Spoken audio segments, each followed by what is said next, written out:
ఉపాధి పని కోసం దుబాయ్ వెళ్లి అనారోగ్యంతో ఇబ్బందుల్లో పడ్డ మరో గల్ఫ్ కార్మికుడు వెలుగులోకి వచ్చాడు. కరీంనగర్ జిల్లా చిగురుమామిడి మండలం చిన్నమలకునూరు గ్రామానికి చెందిన గల్ఫ్ బాధితుడు దొబ్బల బాలరాజు 7 నెలల క్రితం ఉపాధి కోసం దుబాయ్కి వెళ్లాడు. ప్రస్తుతం ఆరోగ్యం బాగాలేక ఎలాంటి పని చేయని స్థితిలో ఉన్నట్లు బాధితుడు బాలరాజు మొబైల్ ఫోన్లో సెల్ఫీ వీడియో తీసి గ్రామంలోని భార్య స్వరూపకు పంపించాడు.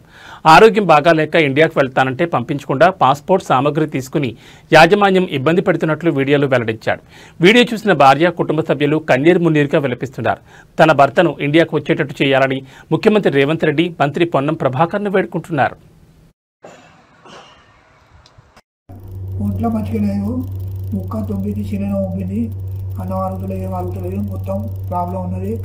కాలు ముందుకు వస్తుంది, మొత్తం బిల్కులు శాతం అవుతున్నాయి. నాకు నేను ఉండగలుగుకోలేక ఇలా దేశంలో మొత్తం నాకు ఇక అరుగు పూలు అవుతుంది. వాళ్ళు ఏమన్నా అంటే కొడతాము చెప్తామని మాట్లాడగలుగుతారు. అది విషయం.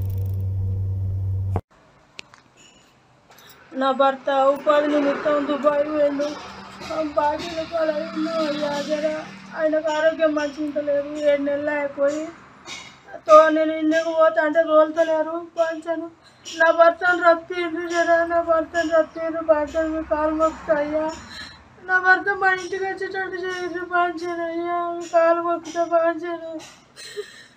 గరీబ్లో అయ్యా, ఏం లేదు మాకు అయ్యా, అప్పుల పాలైన అయ్యా, బతుకుదేరు కోసం పోయిన పని పంచలేరు అయ్యా, తోలుతలేరు, అన్ని గుద్దుకున్నారు, పాస్పోర్ట్ ఇస్తలేరు. కాలు మొక్కుతా, నా భర్త నచ్చేటట్టు చేయండి. పంచాను కాలు. మా డాడీ ఇక్కడ పని దొరకలేదని దుబాయ్ పోయాడు. దుబాయ్ పోయినాక 7 నెలలు పని చేసిండు. ఆరోగ్యం మంచిగా ఉండలేదు, తోలియమంటే తోలియలేదు. నిన్న నైటు బ్యాగ్ తెచ్చుకొని అన్నారట. బ్యాగ్ తెచ్చుకున్నాక బ్యాగ్ గుంజుకున్నారట. పాస్పోర్ట్ ఇవ్వమంటే పైసలు కట్టమని అంటారు. అక్కడే ₹1,00,000 కట్టమని అంటారట.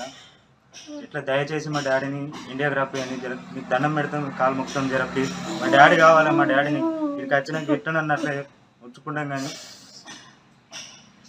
పొన్నం ప్రభాకర్ గారు మీరు కొంచెం దయచేసి మంత్రి గారు మీ కాలు మొక్కుతాం, మీ బాధ్యను నా భర్త